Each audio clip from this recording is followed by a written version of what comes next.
Once again mga kababayan, June 30, ito po yung ganap dito sa EDSA. Nasa White Plains po kami. Tapos susilitin natin yung ito, yung kapulisan.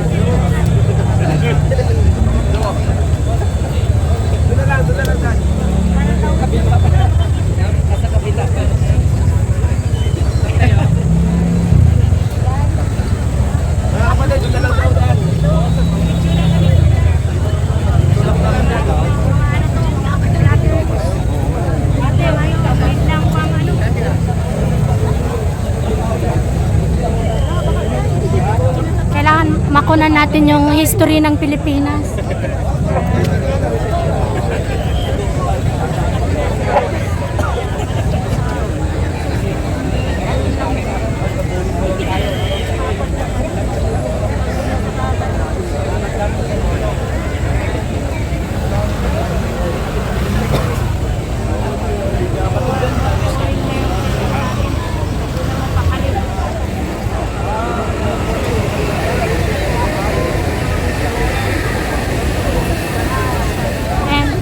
Nakita nyo naman po yung tren.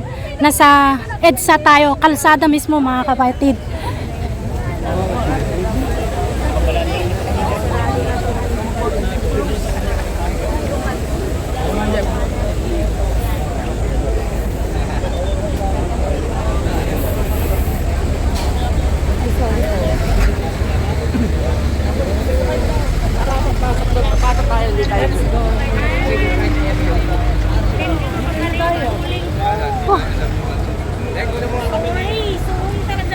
Akala ko ako yung sinasabi ni Kuya. Mamaya kasi may kapulisan eh. Oh, may armalite si Kuya. May mga baril man sila na. Guys. Para sa amin guys, hindi dapat yun kasi nasa public tayong dami-daming tao. Tapos nagdala sila ng armalite. Yeah guys. Dito na si Attorney Benza. Hi Tatay Rane. Tatay Rane, anong oras pa kayo nandito, sir? Alas 12. Oh, alas 12. Tatay Rane. Grabe guys, inililipat nila yung Yan, dahil sa rally na nagaganap, ito naman ang ginagawa ng MMDA. Yung dinadaanan ng mga tao, nililiitan.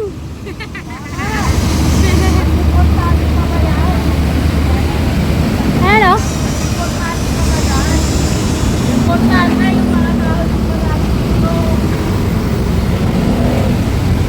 Talagang wala na sa hulog ang gobyerno natin. Oo. Ang importante yan kuya. Sasakyan.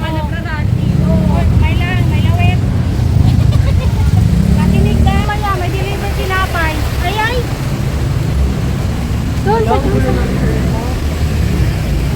Saan ka na dumaan sila, kuya? Pag-asawa ni mo. baka dyan. Ala, Lord, smile! Ayan, so eto naman guys, pabalik na kami doon sa EDSA Shrine.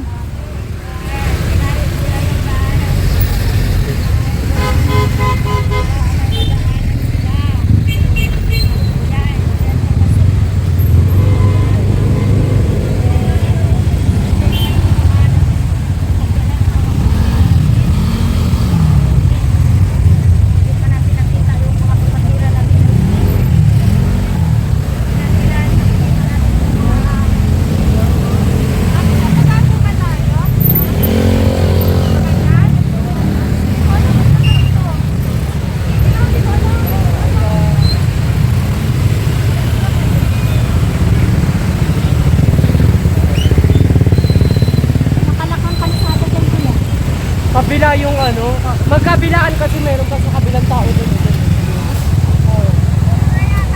Magkabilaan. Dito na tayo. Dito naman na. Dito na tayo kasi punong-puno na dyan.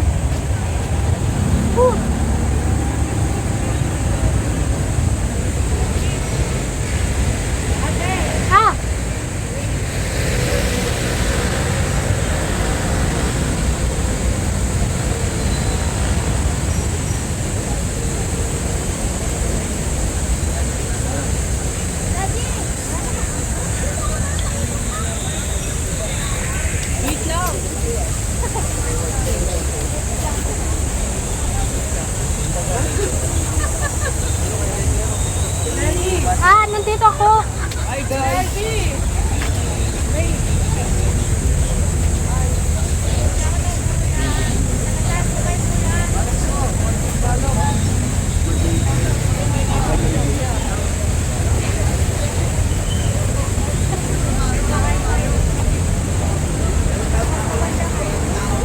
Hindi mo ko hinihintay.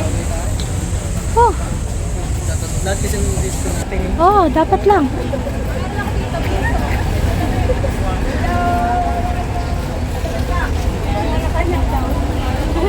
Ito yung maganda na may dala na silang lutuan. Ayan. Kasi na yun!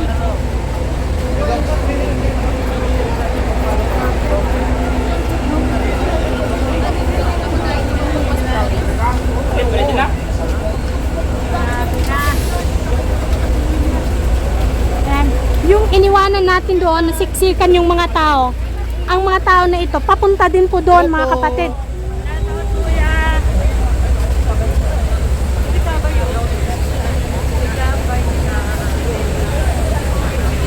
Ayan. Nakita nyo lahat ng mga bus, mga jeep, van. Hindi na yan gumagalaw.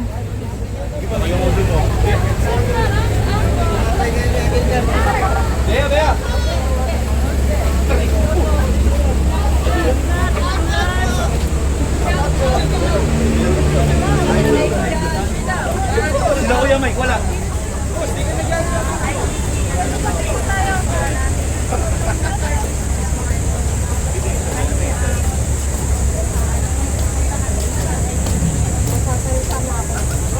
Ay, kanina ka pa eh.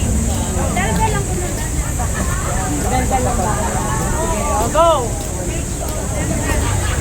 Hindi, sa akin yun. Okay guys, ako nga po pala si Kuya Maylagante, pinakabatang petisyonero ng habeas corpus. Gutom na yung mga tao. Pinagsisilbihan. Binatog mo na, binatog. Ay, kape. Mas masarap Wala siyang kape. Ano, kape. Kasi lang wala pa mainit na tubig. Okay, let's get out. Parang nakikita ko si Mike na guys. Oh.